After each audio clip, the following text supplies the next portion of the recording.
In this video, we'll be continuing our discussion on Class 12 NCERT History, Theme 2 Kings, Farmers and Towns. In the last chapter, we have discussed about some of the early portions of this chapter. First of all, we have discussed about some chronology and timeline understanding about what all political events happened one by one in the ancient history of India after the decline of the Harappan civilization. Later, we have discussed about the Princeps and the Piyadasi reference in certain inscriptions. That was about the king Ashoka. And we also discussed about the earliest state, the formation of earliest state, especially the 16 Mahajanapadas, in which we have extensively discussed about the state of Magadha. And also we have looked into this map and we have studied about some important Mahajanapadas. Those who didn't watch the first session, please do that.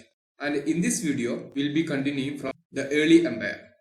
We have already discussed that the early empire was that one, the Mauryan Empire, that was developed from this Magadhan Empire.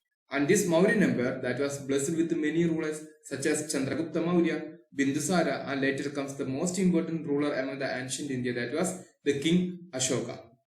The king Chandragupta Maurya, he was the founder of this empire, and he founded this empire with the support of his prime minister Kaudilya, or also called as Vishnugupta, or also called as Chanakya. And later this Mauryan empire that extended in most part of the India, covering the northwest region till Afghanistan and Balochistan, and south till Karnataka.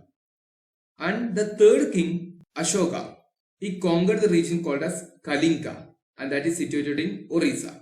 After this conquest of Kalinga, it is said that, or it is believed that Ashoka, he was converted into Buddhism. So this is just an introduction about this early empire, that is the Mauryan Empire. Now we are going to understand some important sources regarding this Mauryan Empire. For that, historians have different varieties of sources for the construction of the history of this Mauryan Empire.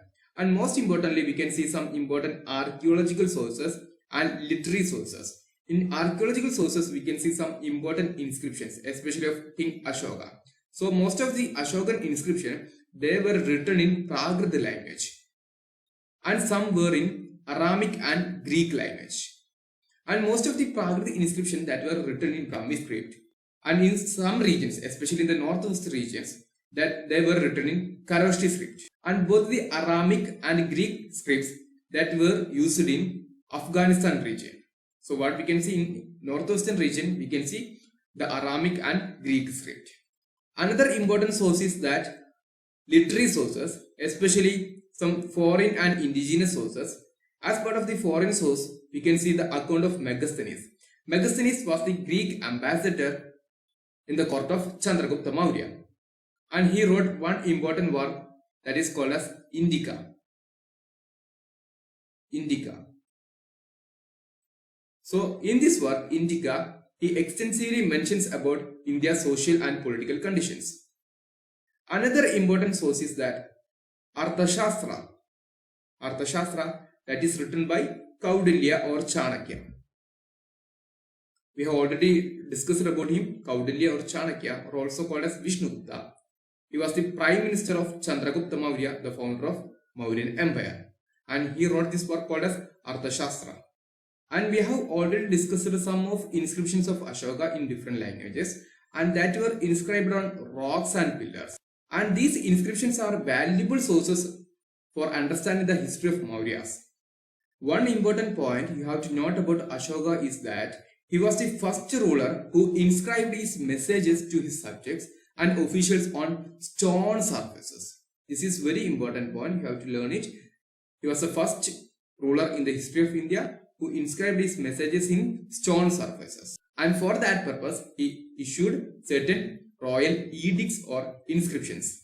And through that, he propagated his idea of Dhamma or Dharma. And it was after the battle of Kalinga. So what we can see, after the battle of Kalinga, King Ashoka, he began to propagate Dharma instead of war and bloodshed. Next, we are going to understand the administration of this empire. Before that, look into this picture. We all have seen this picture, right?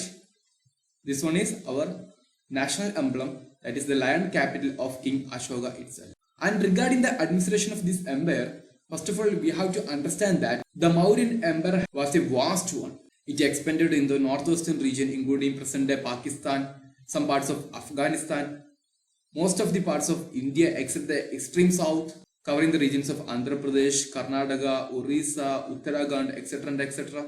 And for administering this vast empire, there were 5 major political centers. And the capital of this Mauryan Empire was Pataliputra itself, continuing from the Magadhan imperialism. And there also had some kind of provincial centers such as Taxila, Ujjayini, Tosali and Suvarnagiri.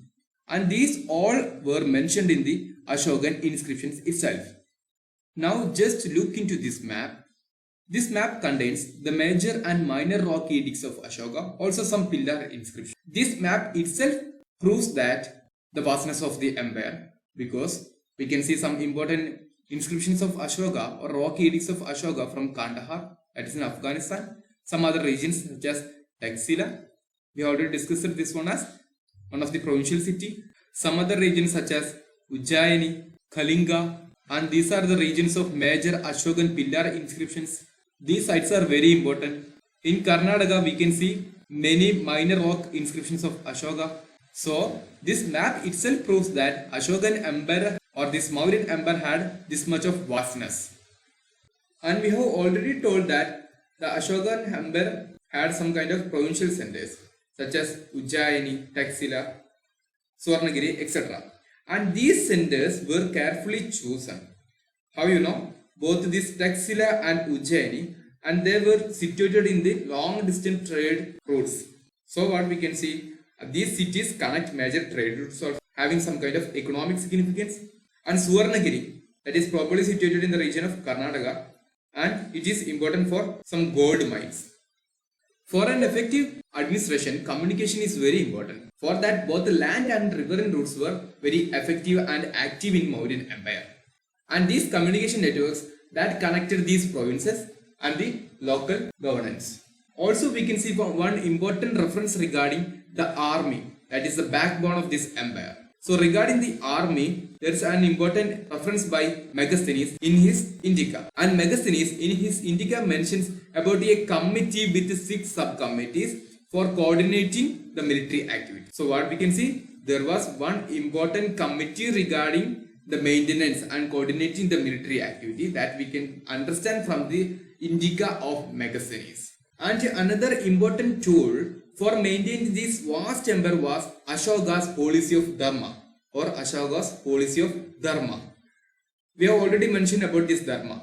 After the battle of Kalinga, it is believed that Ashoka was converted into Buddhism. After that, he adopts a policy called as the Dharma policy or Dhamma policy.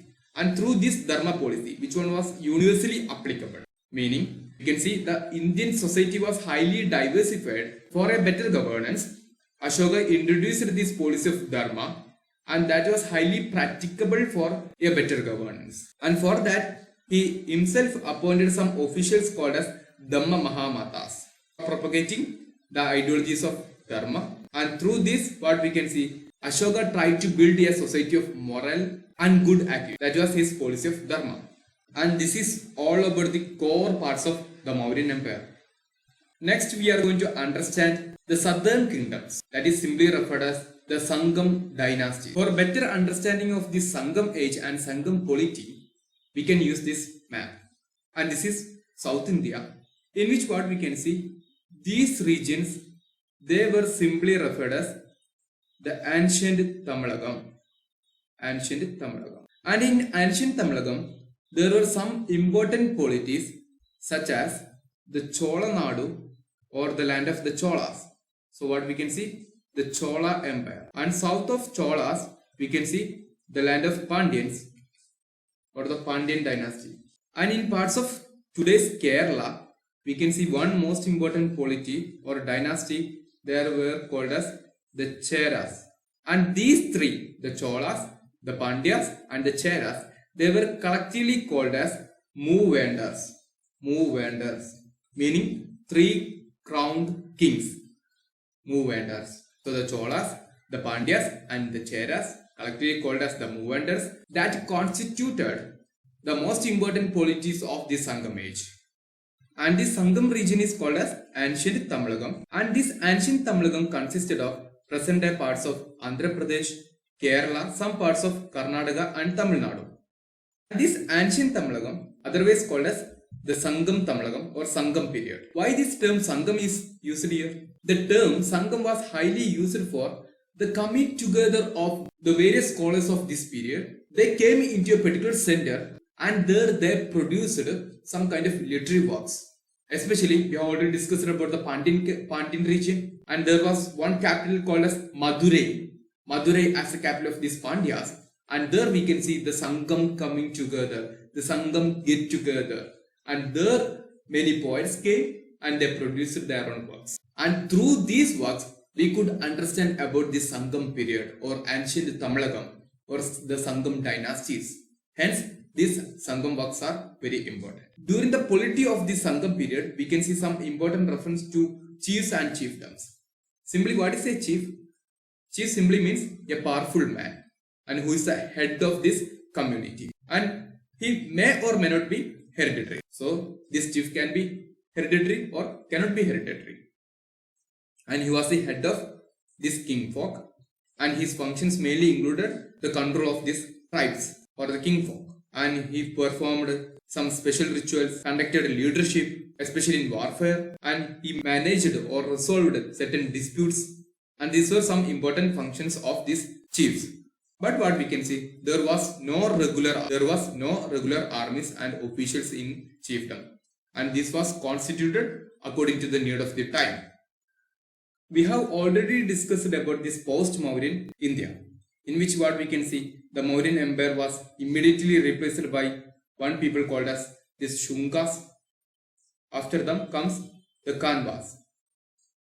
Also, we have mentioned about the Shatavahanas in the Deccan region, and down to that the Sangam Tamil polity.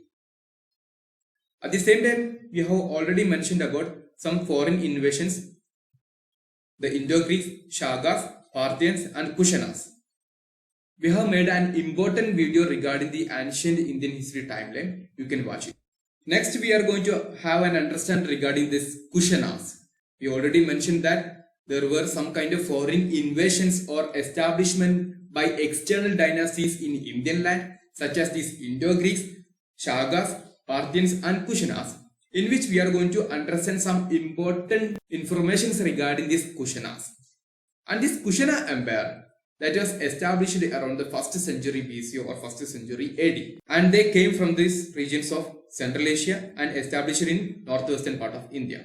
And they also issued some kind of inscriptions and some evidences in order to understand this Kushana Empire. One important source is the colossal statue of Kushana rulers, especially in Math near Mathura.